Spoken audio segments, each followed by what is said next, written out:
నేను అందరిలాగా పదవులకు పోయి పైరవులు చేసి దోచుకునేటోళ్ళు అయితే కాదు. ఎవరికి కావాలి పెద్ద పెద్ద పదవులు?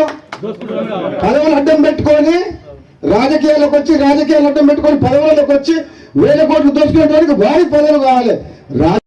ఎంత పోరాటం చేస్తే అవసరం అయితే మళ్ళీ త్యాగం చేసి పోయినసారి ప్రభుత్వాన్ని మీ కాళ్ళ తీసుకురాలే, తీసుకొచ్చినా నేను రాజీనామా చేస్తే మొత్తం టీఆర్ఎస్ ప్రభుత్వం 100 మంది ఎమ్మెల్యేలు మునుగోడు ప్రజల కాళ్ళకాడికి రాలేదా?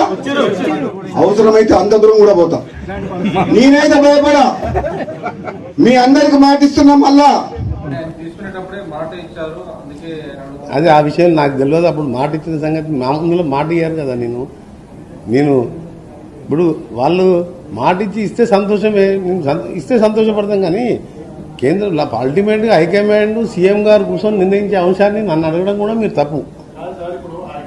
నా చేతులు లేని విషయాన్ని అడిగితే నేనేం చెప్పలేను. నాకు సంబంధం లేని విషయాల గురించి ఇవన్నీ నాకు సంబంధించిన విషయాలని నన్ను నేను చెప్ప. నాదేంటంటే అఫీషియల్ డ్యూటీ. ఈరోజు గడ్కరీ గారు నేను అడిగినా ఇవాళ క్లియర్గా